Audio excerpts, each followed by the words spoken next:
महाभारत का युद्ध जो वर्तमान हरियाणा राज्य के कुरुक्षेत्र में लड़ा गया था, मानव इतिहास में अब तक लड़े गए सबसे भयावह युद्धों में से एक माना जाता है।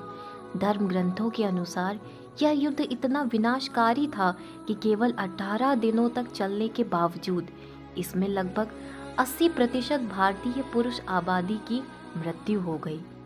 महाभारत ग्रंथ के एक चौथाई से अधिक हिस्से में मात्र एक युद्ध का वर्णन किया गया है।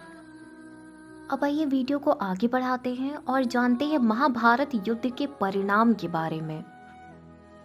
महाभारत युद्ध के परिणाम स्वरूप पांडव संख्या में कम होने के बावजूद जीत गए और कौरव संख्या में पांडवों से कहीं अधिक होने के बाद भी हार गए।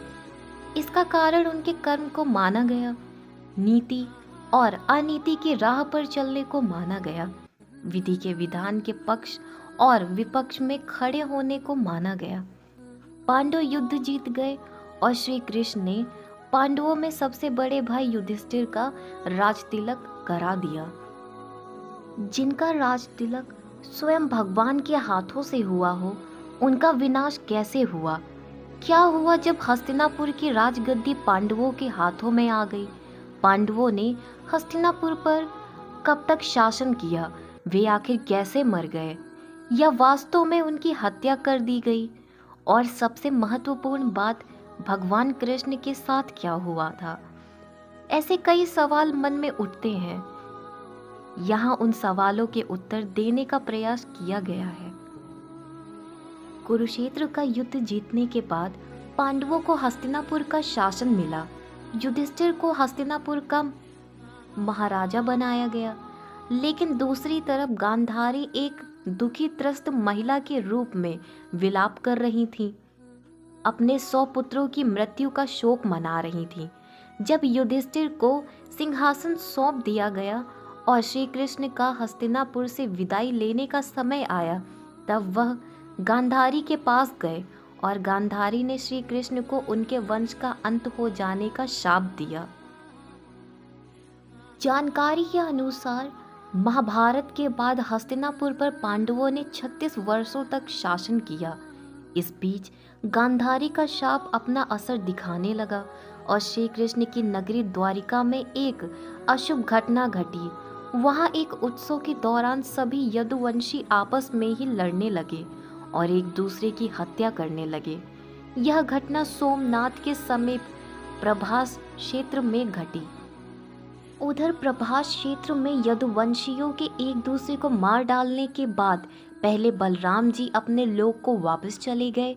इसके बाद श्री कृष्ण वही प्रभास क्षेत्र में एकांतवास में रहने लगे। एक दिन वह ध्यानावस्था में एक वृक्ष के नीचे बैठे थे। तभी जरा नाम के एक शिकारी ने गलती से उनके पैर में तीर मार दिया और श्री कृष्ण ने वह मानव देह त्याग दी। श्री कृष्ण के बैकुंठ लौट जाने के बाद देव ऋषि वेद व्यास ने अर्जुन को बताया कि श्री कृष्ण और उनके भाइयों का जीवन समाप्त हो गया है। जानकारी के अनुसार श्री कृष्ण जी जिस दिन बैकुंठ को लौटे, उसी रात को 12 बजे से कलयुग का प्रारंभ हो गया। वेद व्यास जी से श्री कृष्ण ने प्रयाण की सूचना मिलने पर युधिष्ठिर अपने प्रपौत्र परीक्षित का राजतिलक करते हैं। फिर अपने सभी भाइयों और द्रौपदी के साथ हिमालय की ओर चले जाते हैं। महाभारत के अनुसार हिमालय से वह स्वर्ग चले जाते हैं और इस यात्रा में एक कुत्ते के रूप में आए यमदेव उनका मार्गदर्शन करते हैं। जैसे जैसे सभी पांडव हिमालय पर ऊपर की तरफ चढ़ते हैं, वे एक एक करके गिरने लगते हैं और उनकी आत्मा उनका शरीर छोड़ने लगती है।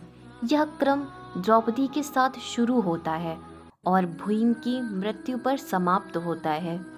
उनकी मृत्यु के कारण उनकी इच्छाओं, आकांक्षाओं और उनके गर्व के कारण होने वाली परेशानियों से जुड़े हैं।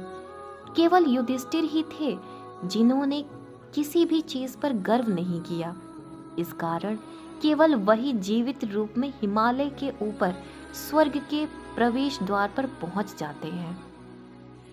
स्वर्ग के प्रवेश द्वार पर भगवान यम कुत्ते के रूप को त्याग कर अपने असली रूप में आते हैं और युधिष्ठिर को स्वर्ग में प्रवेश करने देने से पहले उन्हें नर्क में ले जाते हैं। नर्क में युधिष्ठिर अपने भाइयों और द्रौपदी को अपने पाप स्वीकार करते हुए देखते हैं तो उन्हें उनके पापों से मुक्ति दिलाते हैं। इसके बाद भगवान इंद्र युधिष्ठिर को स्वर्ग ले जाते हैं और उनसे वादा करते हैं कि उनके भाई और द्रौपदी भी जल्द स्वर्ग में स्थान ले लेंगे। महाभारत के सबसे महत्वपूर्ण पात्र भगवान कृष्ण और पांडवों ने इस तरह नश्वर संसार को छोड़ दिया। इसके बाद कलयुग शुरू हुआ जो अभी तक चल रहा है। जानकारी के अनुसार अब तक कलयुग के 5000 साल पूरे हो चुके हैं। कलयुग की अवधि क्या है, इस पर अलग अलग मत देखने को मिलते हैं। तो यह थी आज की हमारी वीडियो कैसी लगी हमें कमेंट करके ज़रूर बताएं और वीडियो को लाइक शेयर करना ना भूलें और ऐसी ही वीडियोस के लिए हमारे चैनल को ज़रूर सब्सक्राइब करें। अब मिलते हैं किसी नेक्स्ट वीडियो में, तब तक के लिए राधे राधे।